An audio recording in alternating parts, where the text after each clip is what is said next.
यो people, good morning, good evening, good afternoon. जो video देख रहा हूं सबके लिए, कैसे हैं सब लोग बेटा? ओके, एक बार फिर से स्वागत है आप सबका हमारे नई वीडियो में। गाइस, जैसा कि आप सभी जानते हैं कि हम लोगों ने हमारे अपकमिंग फैब में होने वाले एंटी नेट का जो पेपर है उसके लिए एमसीक्यू सीरीज हमने स्टार्ट किया था, और इसके अंदर हम लोग ये देख रहे थे कि 2022 के अंदर जो एंटी नेट का पेपर हुआ था उसके अंदर जो है अलग अलग जो आपके सब्जेक्ट है उनसे क्या क्या क्वेश्चन जो है वो पूछे गए थे। तो अभी तक हम लोग जो है वो 3 जो सब्जेक्ट है वो कवर कर चुके हैं। हम लोगों ने इंटरनेशनल बिजनेस है वो कवर कर लिया, हम लोगों ने बिजनेस फाइनेंस का टॉपिक कवर कर लिया, हम लोगों ने जो है लास्ट क्लास जो हमने कल किया था उसके अंदर हमने अकाउंटिंग का टॉपिक, अकाउंटिंग एंड ऑडिटिंग वाला टॉपिक कंप्लीट किया। अब आज के वीडियो के अंदर हम लोग जो है वो कंप्लीट करेंगे हमारा इनकम टैक्स। इनकम टैक्स के अंदर जितने भी क्वेश्चंस आए थे वो सारे के सारे आज के वीडियो के अंदर हम लोग डिस्कस करने वाले हैं। लास्ट जो वीडियो मैंने आपको करवाया था, जो लास्ट हमने क्वेश्चन डिस्कस किए थे अकाउंट्स के, तो उसके अंदर आपको मैंने क्वेश्चन एक होमवर्क के तौर पे भी दिया था, आपको अगर ध्यान हो तो, क्वेश्चन नंबर 33। और मैंने बोला था कि आप लोग जो है कमेंट करके बताना। यार एक तो ना कमेंट जो है वो सभी बच्चे नहीं करते हैं। यार आप जब क्वेश्चन देख रहे हो, आपको पता है कि भाई 33 का आंसर आपके हिसाब से क्या होना है, कमेंट करने में क्या तुम्हारी बेइज्जती हो रही है?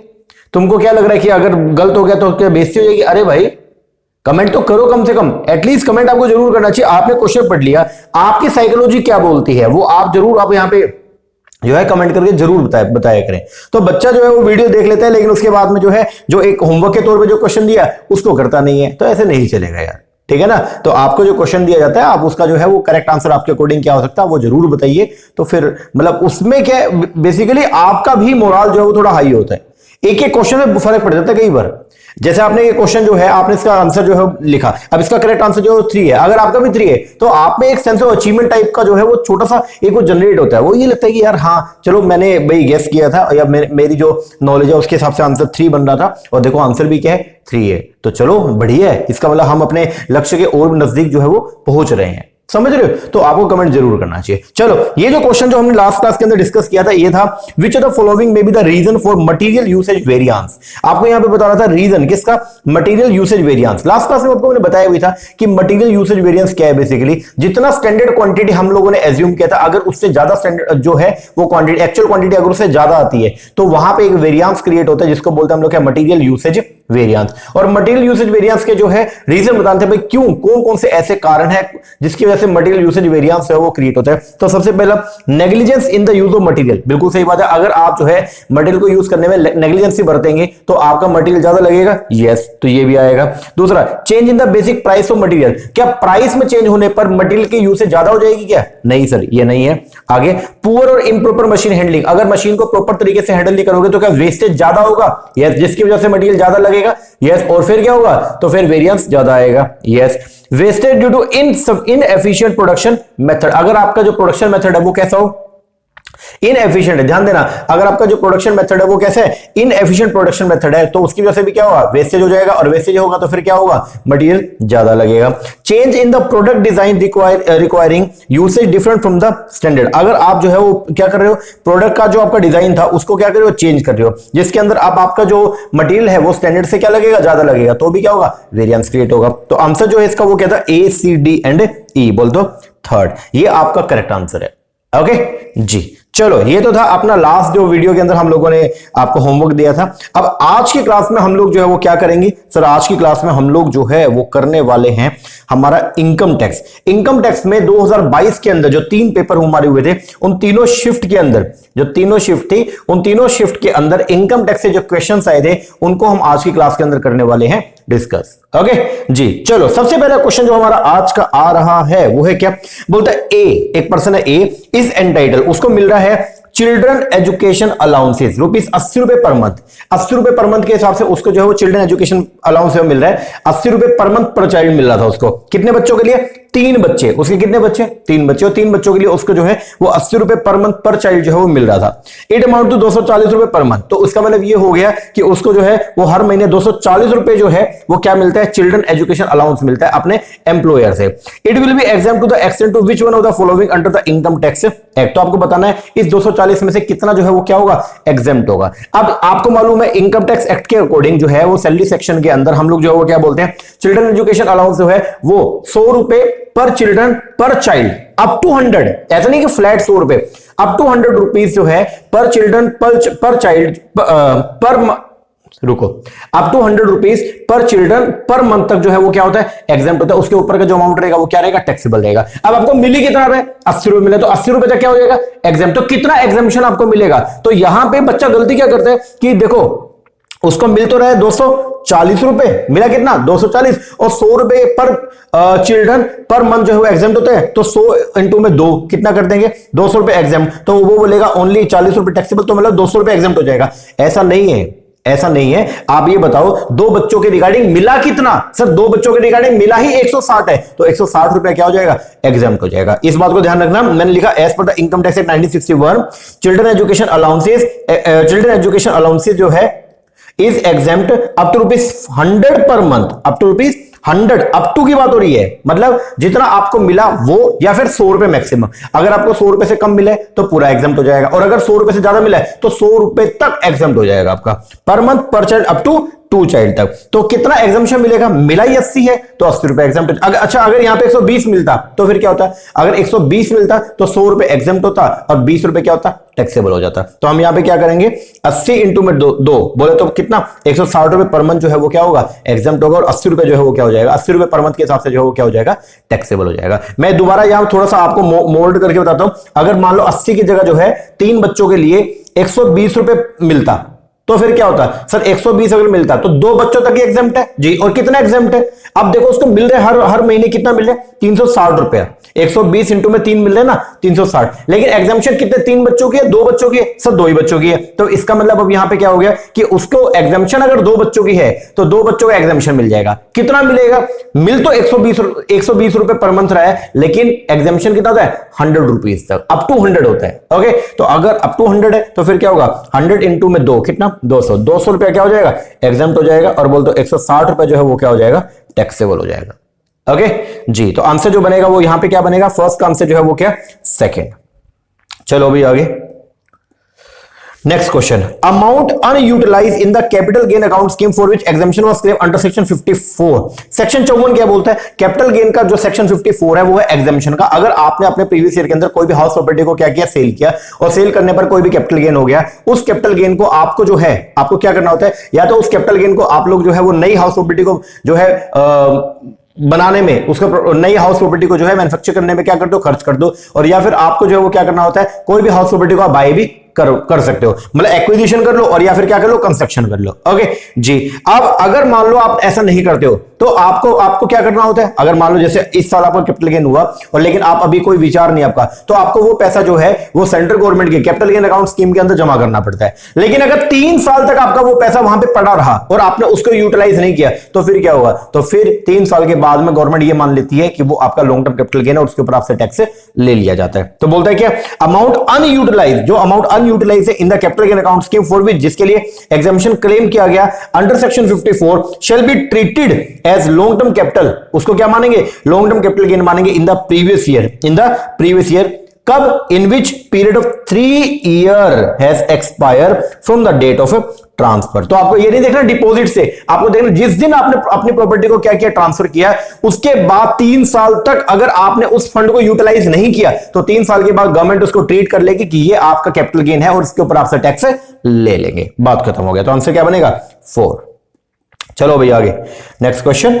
अगला क्वेश्चन आया, बोलता है which of the following are correctly needed to claim exemption in respect of HRA. जो आपका हाउस रेंट अलाउंस होता है, हाउस रेंट सैलरी के अंदर जो है वो हाउस रेंट अलाउंस मिलता है, एक एम्प्लॉयर अपने एम्प्लॉय को हाउस रेंट अलाउंसेस देता है। ओके, तो उसके लिए जो है वो कुछ एग्जामिशंस भी है। ओके, तो बोलता है which of the following are correctly needed to claim exemption. अगर आपको एचआरए में कोई एग्जामिशन क्लेम करना है तो कौन कौन सी फिगर आपके पास में होनी चाहिए। पहले आपको मैं बता दूं, डिडक्शन जो मिलती है एचआरए में वो क्या मिलता है, एक्चुअल अलाउंस रिसीव जो आपका होगा ना, उसमें से जो लीस्ट ऑफ द 3 होगा उसके डिडक्शन मिल जाएगा। वो 3 कंडीशन कौन कौन सी है, पहला तो एक्चुअल अलाउंस रिसीव, दूसरा rent paid minus 10% of salary, और तीसरा 40 और 50% ऑफ सैलरी। ये होते हैं basically area wise. Okay, metro city है तो 50%, और अगर नॉन मेट्रो सिटीज है तो क्या 40%। ओके, और सैलरी में क्या कहेगा, सैलरी में basic salary plus DA retirement benefit का plus percentage commission on turnover वाला। ओके, अब ये बताओ इसमें क्या क्या चाहिए, अगर एचआरए का आपको कंपटीशन करना है तो क्या क्या आपके पास फिगर्स होनी चाहिए? पहला, सैलरी का होना चाहिए क्या? यस सर होना चाहिए। प्लेस ऑफ रेजिडेंस पता होना चाहिए? बिल्कुल सर, प्लेस ऑफ रेजिडेंस के बेस पर हम लोग डिसाइड करेंगे कि 40 है या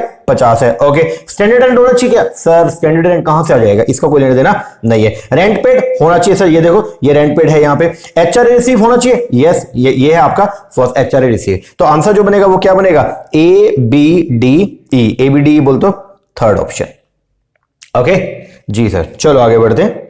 नेक्स्ट क्वेश्चन, अगला क्वेश्चन है, बोलते हैं विच of the following can not use ITR 1, इनमें से कौन से ऐसे पर्सन है जो आईटीआर 1 को मतलब जब भी को इनकम, देखो जब कभी भी आप इनकम टैक्स रिटर्न फाइल करते हो तो आपको सबसे पहले जो है एक फॉर्म डाउनलोड करना पड़ता है। उस फॉर्म के अंदर आप अपनी प्रिस्क्राइब जो भी इंफॉर्मेशन था आप क्या करते हो, फिल करते हो। ओके, उसके बेस पे फिर आप जो है वो रिटर्न फाइल करते हो। अब ये बोलता है उसके ना कई सारे फॉर्म्स हैं, तो फॉर्म 1 है, 2 है, 3 है, 4 है, ठीक है, 4S सुगम हो जाएगा, 5 है, 6 है, 7 है, ये सब हो गया। अलग अलग चैरिटेबल इंस्टीट्यूशंस के लिए अलग है, कंपनीज के लिए अलग है, डायरेक्टर्स के लिए अलग है। तो बोलता है आईटीआर 1 जो है वो किसके लिए, इनमें से कौन से ऐसे लोग हैं जो आईटीआर 1 के अंदर जो है वो अपना रिटर्न फाइल नहीं कर सकते? यार बुक के अंदर दिया भी हुआ था आपको, जो मैंने प्रोवाइड किया हुआ है। सबसे पहला, N individual who is director, अगर कोई इंडिविजुअल जो कि डायरेक्टर है कंपनी में, क्या ये आईटीआर 1 के अंदर रिटर्न फाइल कर सकता है? नो सर, नहीं कर सकता। N individual who has an asset located outside India, एक ऐसा इंडिविजुअल जिसकी एसेट आउटसाइड इंडिया वाले जो पर्सन है, क्या वो मतलब एक इंडिविजुअल है जो है तो इंडिया का, लेकिन उसकी कोई एसेट प्रॉपर्टी जो है वो विदेशों में पड़ी है, तो फॉरेन प्रॉपर्टी अगर आपके पास में है, आप उसके ओनर है, तो क्या आप आईटीआर 1 के अंदर रिटर्न फाइल कर सकते हो? नो, ऐसा नहीं है। उसके बाद में एन इंडिविजुअल जिसकी total income does not exceed 50 lakh, हाँ क्या ये कर सकता है? यस सर, ये कर सकता है। N individual who has income from any other source outside India, अगर आपकी कोई भी इनकम है आउटसाइड इंडिया से, ठीक है, फॉरेन इनकम है, तो आप क्या आईटीआर 1 में रिटर्न फाइल कर सकते हो? No. An individual who has any unlisted equity share at the time during the previous year, अगर आपको इंडिविजुअल आपके पास में किसी भी कंपनी के अनलिस्टेड इक्विटी शेयर है, तो क्या आप रिटर्न जो है वो अपना आईटीआर 1 में फाइल कर सकते हो? नहीं। तो आंसर जो बनेगा वो क्या बनेगा? A B D E, A B D बोल दो सेकंड। ये वो लोग हैं जो आईटीआर 1 के अंदर जो है वो इनकम टैक्स का रिटर्न जो है वो फाइल नहीं कर सकते हैं। चलो जी नेक्स्ट क्वेश्चन, अगला क्वेश्चन आया, बोलता है if the assessee is engage in the business of growing and manufacturing T in India, अगर कोई असेसी जो है उसका मेन काम जो है वो क्या है, वो इंडिया के अंदर टी को ग्रो भी करता है, उसको मैन्युफैक्चर भी करता है, तो इसका मतलब दो तरह की इनकम हो गया, एग्रीकल्चर भी हो गया और साथ में नॉन एग्रीकल्चर बोलते बिजनेस इनकम भी हो गया। तो बोलते हैं यहां इस केस के अंदर एग्रीकल्चर इनकम कितना होगा, तो टी के केस के अंदर एग्रीकल्चर इनकम गवर्नमेंट ने क्या बोल दिया, अगर आपका जो काम है वो क्या है, वो आप टी को जो है, जो टी है उसको आप ग्रो भी करते हो और साथ में उसको मैन्युफैक्चर भी करते हो, तो इस केस के अंदर आप टोटल जितना भी पैसा कमाओगे उसका 60% हम मान लेंगे एग्रीकल्चर इनकम और उसका 40% हम आपकी मान लेंगे क्या, बिजनेस इनकम। ओके, तो इस क्वेश्चन में क्या पूछा गया, क्वेश्चन पूछा है कि एग्रीकल्चर इनकम जो है इस केस के अंदर वो कितना होगा, तो एग्रीकल्चर इनकम होगा 60% of the income of such business.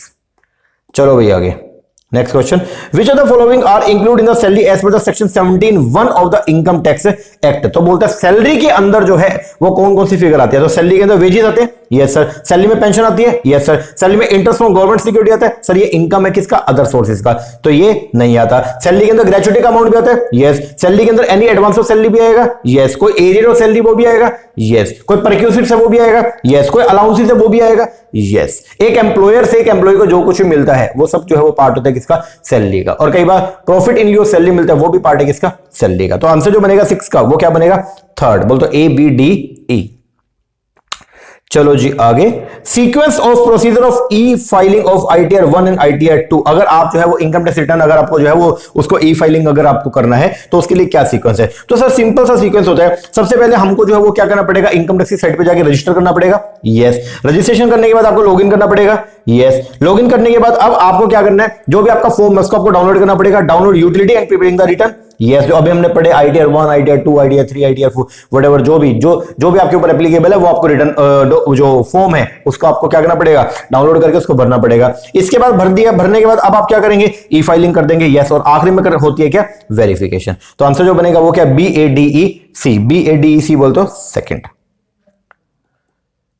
चलो जी आगे अगला क्वेश्चन है, और क्वेश्चन क्या बोलता है, अंडर द विवाद से विश्वास एक्ट 2020, ये एक ना एक्ट निकलता, no dispute but trust scheme. ये एक स्कीम थी जिसके अंदर बेसिकली क्या था, जो भी इनकम टैक्स के केसेस चल रहे थे, बहुत सारे लोग हो गए, तो गवर्नमेंट ये चाहती है हम उनका जल्दी से निपटान करें, तो गवर्नमेंट ने एक स्कीम चलाया, स्कीम का नाम था विवाद से विश्वास। विवाद से विश्वास बोलता no dispute but trust scheme. इसके अंदर ये बोल दिया कि यार एक काम करो, देखो तुम्हारा केस चल रहा है इनकम टैक्स एक्ट के अंदर, ओके, और तुम्हारा केस चल रहा है और केस को चलते हुए कई साल हो गए हैं, ठीक है, तो आप एक काम करो, स्पीडली आपका जो है हम सेटलमेंट करते हैं, आपका जितना भी पंगा चल रहा है ना, ठीक है, जो भी आपका डिस्प्यूट चल रहा है आप वो पेमेंट करो और जाओ यहां से, ठीक है। तो वहां पे उसके अंदर जो है वो ये बोला गया कि अगर मान लीजिए विवाद से विश्वास एक्ट 2020 के अंदर the amount payable by the declarant, अगर आपने खुद ने डिक्लेयर कर दिया कि हाँ मैंने टैक्स की चोरी करी है, तो आपको कितना अमाउंट जो है वो पे करना पड़ेगा। मैंने पहले यहां पे लिखा भी है कि विवाद से विश्वास एक्ट जो है वो क्यों आया था, to reduce the number of ongoing legal dispute, जो भी लीगल डिस्प्यूट अभी चल रहे हैं तो उनको नंबर ऑफ डिस्प्यूट जो है वो क्या करने अब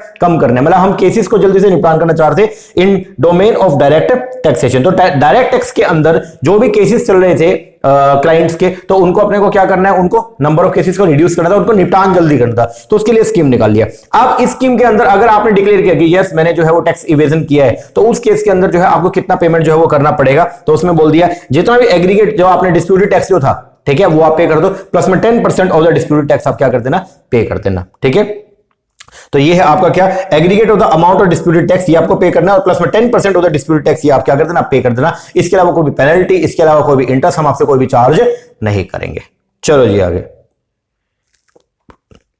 प्रिजम्पटिव टैक्सेशन। प्रिजम्पटिव टैक्सेशन जो सेक्शन 44, सेक्शन 44 जो है बोलता है it involve which one of the following, इसके अंदर क्या क्या आता है। तो प्रिजम्पटिव टैक्सेशन स्कीम होते हैं जिसके अंदर बेसिकली आप लोग देखो, या तो आप प्रॉपर प्रोसीजर से चलो जिसके अंदर आप अपना जो है वो पूरे अकाउंट्स मेंटेन करो और उसके हिसाब से फिर आप अपना इनकम निकालो और उसके ऊपर टैक्स का पेमेंट करो। लेकिन एक स्कीम और भी है जो है क्या, जिसको बोलते हैं हम लोग क्या, प्रिजम्पटिव टैक्सेशन। इसके अंदर हम क्या करते हैं, जितना भी आपका सेल हुआ उसका एक फिक्स परसेंटेज जो हम आपकी क्या मान लेंगे, इनकम मान लेंगे, ठीक है, और उसके ऊपर आपसे क्या ले लेंगे, टैक्स ले लेंगे, वो आपकी डीम्ड इनकम हो जाएगी, उसके ऊपर क्या ले लेंगे, टैक्स ले लेंगे। तो प्रिजम्पटिव टैक्सेशन स्कीम जो है वो क्या है, प्रिजम्पटिव टैक्सेशन स्कीम को हम यूज करते हैं, it is an indirect method है, ये डायरेक्ट मेथड नहीं है। डायरेक्ट मेथड में तो आप सीधा क्या करते हो, आप पहले अपनी जो है वो रेवेन्यू देखोगे, उसमें से जो भी आपकी कॉस्ट है वो सब माइनस करोगे और वो आएगी क्या, आपकी इनकम, और फिर इस इनकम के ऊपर आप लोग जो है वो क्या करोगे, टैक्स पे करोगे। बट मेरे पास इतना वक्त नहीं है कि मैं रेवेन्यू सारा पूरे साल का खोजने बैठूं, फिर मैं अपनी कॉस्ट जो है वो निकालने बैठूं, फिर मैं देखो एक्सपेंसेस और कौन कौन से हैं, एक्स्ट्रा एक्सपेंस कौन कौन से हैं, और फिर मैं इनकम निकालूं, फिर उसके ऊपर टैक्स पे करूं। इतना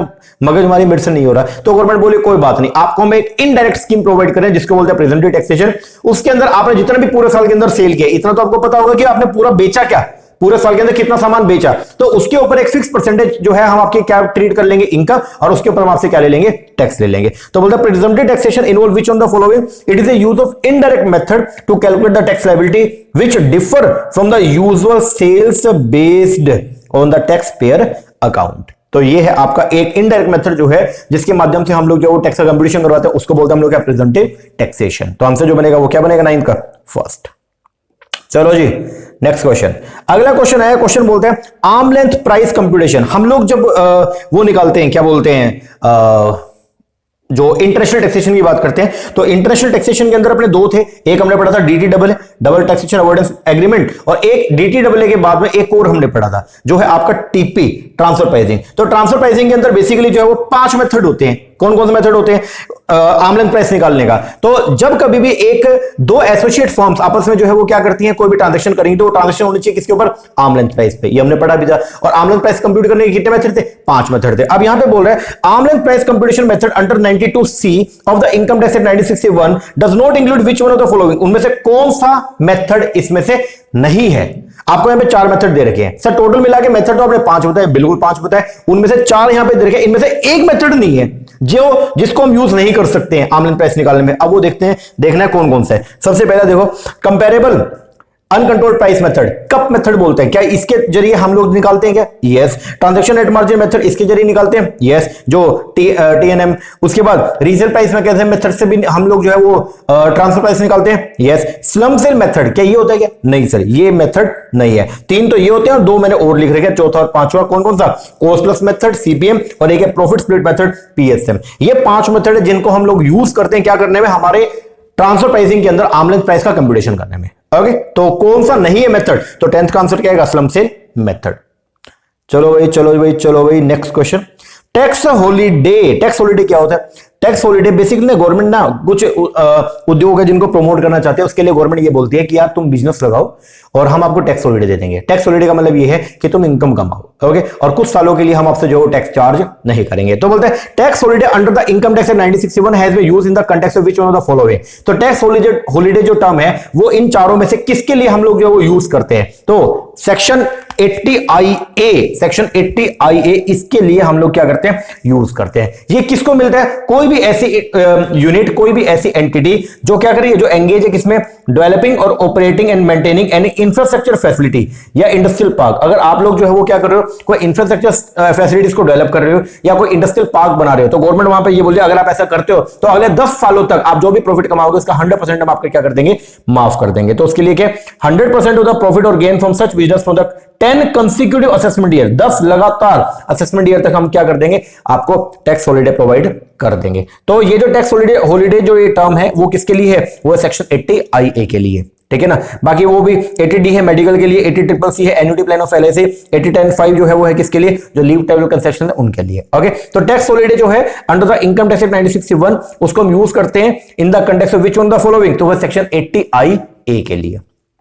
चलो next question, rate of income tax act under the new regime, जो नया रिजाइम आया, जो न्यू टैक्स जो इंप्लीकेशंस आई थी, तो उसके अंदर जो है, जो अभी ना अपना फाइनेंस एक्ट जब 2020 आया, मैंने ये करवाया भी है, यूट्यूब पे वीडियो डाला था, तो फाइनेंस एक्ट 2020 के अंदर जो है वो एक नया टैक्स रिजाइम जो है वो दिया था गवर्नमेंट ने। और गवर्नमेंट बोल रही है कि अगर आप चाहो तो अल्टरनेट टैक्स मेथड को जो है वो आप फॉलो कर सकते हो, उसके अंदर जो है वो रेट अलग से दिए। तो बोलता है rate of income tax under the new regime applicable for financial 2021-22 in India are, वो कौन कौन से हैं? तो पहले देख लो, जो नया टैक्स रिजाइम आया था उसके अंदर ये बोला गया था कि अगर आपका टैक्सेबल इनकम जो है वो कितना अप टू 2.5 लाख रुपए तो टैक्स रेट है नील, 2.5 लाख से 5 लाख रुपए तो टैक्स रेट 5%, 5 से 7.5 तो टैक्स रेट 10%, 7.5 से 10 लाख अगर आपकी इनकम है तो टैक्स रेट है 15, 10 लाख से 12.5 लाख है तो टैक्स रेट है 20%, 12.5 से 15 तो टैक्स रेट है 25%, और अबव 15 लाख अगर आप इनकम अर्न कर रहे हो तो आपका जो टैक्स रेट है वो कितना है? 30%, ओके। तो इनमें से कौन कौन सा है तो एक बार देख लो। 5 है क्या? बोलो जल्दी से। सर 5% भी है, 10 भी है, 12 है क्या? 5, 10, 12 है? नहीं सर 12 नहीं है। 15 है? यस। 20 है? यस। तो आंसर जो बनेगा 12th का वो क्या बनेगा? वो बनेगा ABDE, बोल दो थर्ड।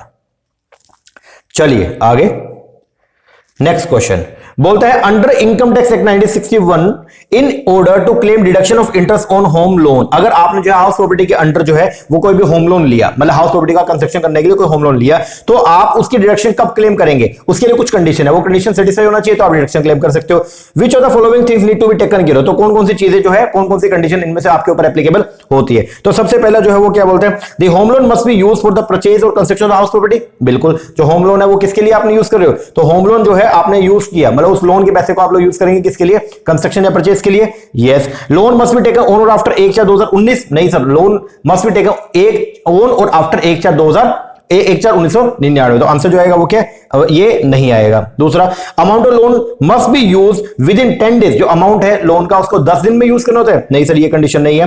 परचेज और कंस्ट्रक्शन जो आपकी 5 साल में बनके कंप्लीट हो जाना चाहिए, बिल्कुल सही बात है। रेट ऑफ इंटरेस्ट जो है लोन का वो 22% से एक्सीड नहीं होना चाहिए, सर रेट ऑफ इंटरेस्ट का कोई जो है यहाँ पे कंडीशन नहीं होती है। तो कौन कौन सी कंडीशन 13 की? तो 13 के अंदर आएगा आपका A और D, A और D बोल दो फोर्थ।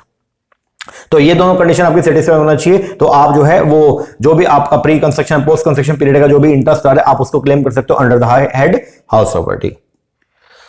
चलो जी, बोल रहा है अंडर इनकम टैक्स एक्ट 96, अगर under the income tax act 1961 allowances which are non taxable और exempt for the individual assessee, वो कौन कौन से हैं? कौन कौन से ऐसे अलाउंसेस है जो क्या है? एग्जेम्प्ट है। तो वो बताना आपको। सबसे पहला, क्या समचुरी अलाउंसेस एग्जेम्प्ट होते हैं? यस, समचुरी अलाउंसेस जो है वो क्या है? एग्जेम्प्ट है। कंपल्सरी अलाउंस जो आपने हाई कोर्ट या सुप्रीम कोर्ट के जिसको मिलता है, एग्जेम्प्ट है। Yes. Overtime allowance taxable होता है। Allowances pay to government employ posted abroad taxable होता है, नहीं एग्जेम्प्ट है। जो हमारे जो फॉरेन एम्प्लॉइज हैं, तो हमारे एम्प्लॉय जो फॉरेन के अंदर काम कर रहे हैं, ठीक है, तो उनको अगर कोई अलाउंसेस मिलता है, मतलब कोई भी एम्प्लॉय जो फॉरेन सर्विसेज के अंदर उसको अगर कोई अलाउंस मिलेगा तो वो क्या होता है? एग्जेम्प्ट होता है। और नॉन प्रैक्टिसिंग अलाउंस जो है वो क्या है? टैक्सेबल है। तो कौन कौन से एग्जेम्प्ट है? तो एग्जेम्प्ट है A, B and D, ABD बोले तो थर्ड। चलिए आगे नेक्स्ट क्वेश्चन। अगला क्वेश्चन है आपको यहाँ पे इनकम टैक्स डिस्पोजिशन बता रखा है और साथ में आपको पर्टिकुलर सेक्शन बता रखा है, आपको मैचिंग करना है। Donation of the national defence fund, तो डोनेशन अगर आप करते हो नेशनल डिफेंस फंड में तो ये आपका जो है वो क्या? ये आपका आता है 100% 100% डिडक्शन के अंदर आएगा, ठीक है, without limit, 100% deduction without limit. याद है क्या आपको सेक्शन 80G उसके अंदर आपका, तो ये आएगा आपका ए का तो हो गया 4। Hedging of tax, hedging of tax की अगर मैं बात करता हूं तो ये क्या है, अगर आपने टैक्स को हेजिंग कर लिया, ठीक है, तो लूप होल का फायदा उठा के, तो उसको बोलते हैं tax avoidance. Compliance with legal formality, अगर आप लीगल फॉर्मेलिटी को कंप्लाई करते हो तो वो क्या है, तो वो है आपका टैक्स मैनेजमेंट। और पेन है परमानेंट अकाउंट नंबर, उसका जो सेक्शन है वो है सेक्शन 140A। तो आंसर जो आएगा 115 का वो क्या बनेगा जी, सेकंड। 4 3 2 1। चलो next question, step involve in computation of book profit under the MAT regime are as follow. तो मैट की अगर हम बात करते हैं, मैट जो है वो क्या, मिनिमम ऑल्टरनेट टैक्स, ठीक है ना। तो जब कंपनी जो है, कंपनी के लिए एक प्रोविजन है वो है मैट का, और नो कंपनी के अलावा कोई और एसएस है उनके लिए एएमटी का, ऑल्टरनेट मिनिमम टैक्स। तो मैट के जो अगर प्रोविजन जो होते हैं तो उसके लिए आपको जो है बुक प्रॉफिट कंप्यूट करना होता है, ठीक है, क्योंकि आप कंपेयर करते हो कि मैट के अकॉर्डिंग कितना टैक्स बन रहा है आपका, और या नॉर्मल टैक्स कितना बना, उनमें जो हाईयर होता है वो आपको क्या करना होता है, पे करना होता है। ओके, तो मैट के अंडर अगर आप पहले बुक प्रॉफिट कंप्यूट करोगे तो उसके लिए आपके कुछ स्टेप है। तो वो कैसे कैसे आप लोग जो बुक प्रॉफिट को कंप्यूट करते हो, तो बुक प्रॉफिट निकालने के लिए सबसे पहला काम जो है वो क्या, आप नेट प्रॉफिट निकालो as per the P&L account, निकाल लिया ए। नेट प्रॉफिट निकालने के बाद अब आप जो है उसको क्या करोगे, एडजस्ट करोगे बुक प्रॉफिट विद इंक्लूजन और एक्सक्लूजन, कोई भी अमाउंट उसमें जोड़ना या घटा करना उसको आप क्या करोगे, हटाओगे, तो क्या आएगा डी। इस ये करने के बाद में फिर आप क्या करोगे, एडजस्टमेंट करोगे इन केस ऑफ मर्जर, अगर मर्जर का कोई केस है तो उस वो स्पेसिफिक एडजस्टमेंट कर लोगे बी। मर्जर का एडजस्टमेंट करने के बाद में अब आप क्या करोगे, जो ओसीआई आइटम्स है, मतलब जो अदर कॉम्प्रिहेंसिव इनकम्स है, उनको आप क्या करोगे, एडजस्ट कर लोगे, बोले तो डी। और आखिरी में आपका जो मेन काम बचता है वो क्या बचेगा, वो बचेगा सी। और आखिरी में आपका जो मेन काम है वो क्या, net amount of book profit for application of the MAT rate. तो ये आपका आ जाएगा नेट अमाउंट किसका, बुक प्रॉफिट का, जिसके ऊपर आपका मैट का रेट जो वो क्या हो जाएगा, अप्लाई, तो आएगा ई। तो आंसर जो बनेगा ADBCE बोले तो फर्स्ट।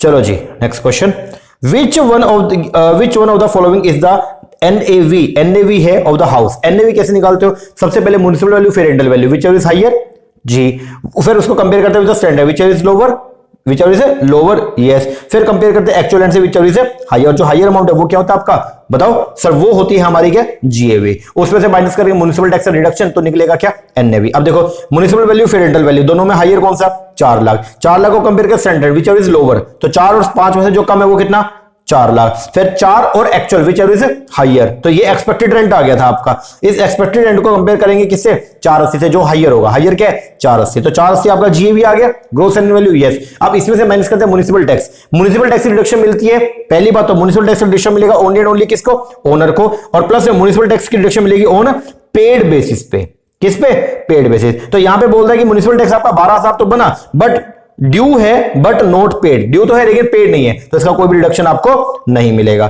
तो म्युनिसिपल टैक्स पेड 0, तो NAV जो निकल गया वो कितना है, 4,80,000 बोले तो सेकंड ऑप्शन।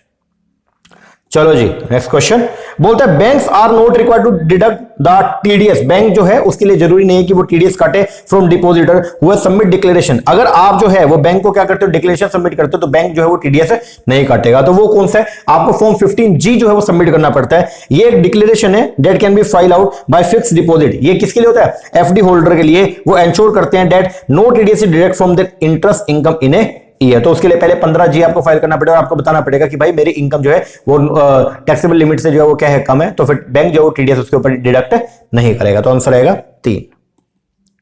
आगे टैक्स प्लानिंग, दो स्टेटमेंट दे रखी है, बताना कौन सा सही है और कौन सा जो है वो क्या है, गलत है। तो पहले बोलता है टैक्स प्लानिंग प्रमोट करता है प्रोफेशनलिज्म। टैक्स प्लानिंग जो है उससे प्रोफेशनलिज्म आपका बढ़ता है और इससे इकोनॉमी और पॉलिटिकल कंडीशन जो है वो क्या होती है, सुधरती है। बिल्कुल सही बात है, क्योंकि टैक्स प्लानिंग के अंदर आप लोग जो है with in the 4 corners of the law, उसके अंदर रहते हुए, मतलब कानून के अंदर रहते हुए आप लोग जो है वो क्या करते हो, आप टैक्स सेव करने का काम करते हो। दूसरा, tax evasion is with in is an act. Tax evasion, tax की चोरी करना, ये एक तरीका है with in the permissible range of the act. क्या ये जो एक्ट बोलते हैं क्या उसके अंडर होता है? नहीं सर, ये ऐसा नहीं होता, क्योंकि टैक्स प्लानिंग उसके अंदर होता है, लेकिन टैक्स इवेजन तो हम जो है वो क्या करते हैं, टैक्स की चोरी कर रहे हैं। तो हम यहां पे कानून को तोड़ रहे होते हैं, कानून के अंडर काम नहीं कर रहे, कानून को तोड़ रहे होते हैं। तो ये गलत हो गया। तो आंसर जो बनेगा 19 का वो क्या बनेगा, थर्ड। उसके बाद 20, क्वेश्चन नंबर 20 है वो क्या बोलते हैं, रेजिडेंशियल स्टेटस जो है in the Indian income tax act is determined for which one of the following. आप इंडिया के अंदर किसी भी इंडिविजुअल का, किसी भी फॉर्म का, किसी भी कंपनी का, ईओपी बीओआई का अगर आप रेजिडेंशियल स्टेटस चेक करते हो तो उसके लिए आप कैसे करते हो, हम लोग चेक करते हैं कंडीशन किसमें, प्रीवियस ईयर में। तो आंसर जो आएगा रेजिडेंशियल स्टेटस जो है in Indian income tax act is determined for which one of the following if the previous year. तो 20 का आएगा 1। आगे 21 sequence the following step to compute tax where there is agriculture income also. अगर मान लो आपकी total income के अंदर agriculture income भी है तो आप टैक्स का कंप्यूटेशन कैसे करोगे। सर अगर टोटल इनकम के अंदर एग्रीकल्चर इनकम भी है तो सबसे पहले हम लोग जो है वो क्या करते हैं, तो सबसे पहले हम लोग जो है वो क्या करेंगे, एग्रीकल्चर इनकम और नॉन एग्रीकल्चर इनकम एक बार दोनों को जोड़ेंगे और उनके ऊपर टैक्स निकाल लेंगे। तो पहला काम तो क्या, ए, इसके अंदर हम क्या कर रहे हैं, ऐड करेंगे agriculture income and non agriculture income and calculate करेंगे tax on aggregate as if such aggregate income is the total income. फिर अब हम क्या करेंगे, जो बेसिक एग्जम्पशन लिमिट है उसके अंदर आपकी only non agriculture only agriculture income को जोड़ेंगे और उसके ऊपर टैक्स निकाल लेंगे। तो बोला बी, इसमें क्या करेंगे, ऐड करेंगे agriculture income to the maximum exemption limit available in case of SSC और कंप्यूट करेंगे उसके ऊपर टैक्स आपका कितना बनता है। फिर आप क्या करेंगे, ए में से बी को क्या कर देंगे, माइनस कर देंगे। Deduct the amount of income tax जो आपने कंप्यूट किया बी किसमें से, from the tax computed under A. फिर सी पॉइंट हो गया। फिर अगर कोई रिबेट बनता है उसको क्या कर लोगे, क्लेम कर लोगे। और लास्ट में क्या करोगे, ऐड करोगे surcharge if applicable along with the health and education cess 4% E. तो आंसर जो बनेगा वो क्या बनेगा, A B C D E. Correct sequence आपका यही है 4।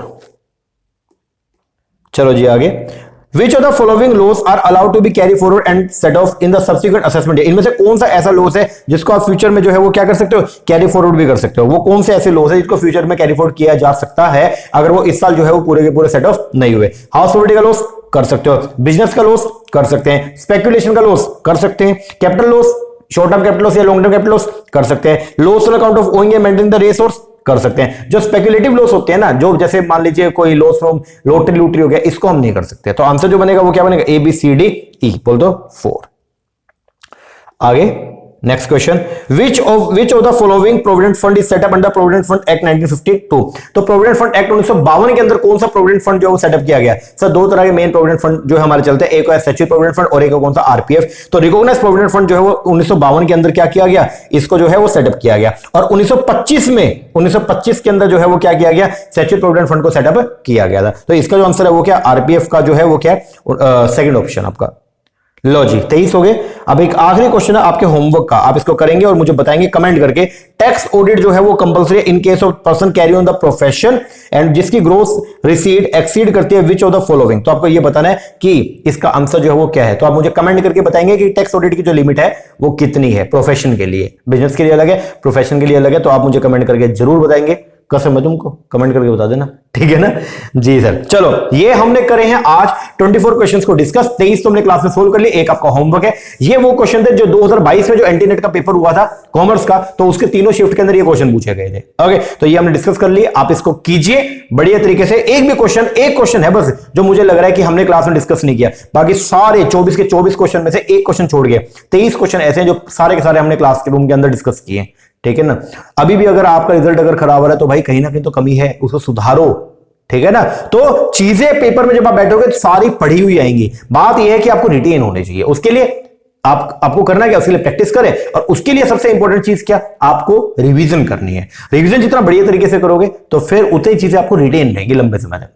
ओके जी सर। चलो ये क्वेश्चन हो गए टेक्स्ट के, इसको आप कर लीजिए। बाकी मिलेंगे कल एक नई वीडियो के साथ में और एक इंफॉर्मेशन। और अगर आप लोग भी अपकमिंग जून 2023 या दिसंबर 2023 में जो एंटीनेट का पेपर होना, अगर आप उसकी प्रिपरेशन कर रहे हैं तो उसके लिए हम लोग ऑनलाइन बैच प्रोवाइड करवाते हैं। हमारा जो ऑनलाइन बैच है उसके अंदर हम लोग आपको प्रोवाइड करवाएंगे पेपर नंबर 1 प्लस में पेपर नंबर 2 दोनों के वीडियो लेक्चर, हर यूनिट का सेपरेट वीडियो लेक्चर, प्लस में आपको किताबें मिलेंगी। जैसे पेपर 1 की अलग किताबें हैं, पेपर 2 ये पेपर नंबर 2 की एक किताब है, ठीक है। इस तरह करके 10 सब्जेक्ट है तो 10 किताबें आपको मिलेंगी। उसी तरीके से पेपर 1 के अंदर भी 10 सब्जेक्ट है तो ये पेपर 1 की किताब है, जैसे लॉजिकल रीजनिंग का, तो इस तरीके से 10 किताबें आपको पेपर नंबर 1 की मिलेंगी। तो दोनों पेपर की 20 किताबें मिलेंगी, प्लस में आपको मिलेगी सारे video lecture, unit wise chapter wise video lecture हमने प्रिपेयर किए हैं। और साथ में आपको जो है वो मिलेगा रिवीजन करने के लिए रिवीजन की वीडियो और प्रैक्टिस करने के लिए प्रैक्टिस के एमसीक्यूज पीडीएफ फॉर्म में। तो ये सब आपको जो है मिलेगा। अगर आप इंटरेस्टेड है नीचे नंबर है, इस पर कॉल करके या व्हाट्सएप करके आप इंक्वायरी कर सकते हैं। ओके जी, चलो अभी के लिए आप इतना कीजिए, बाकी मिलते हैं कल नई वीडियो से। तब तक के लिए थैंक यू वेरी मच।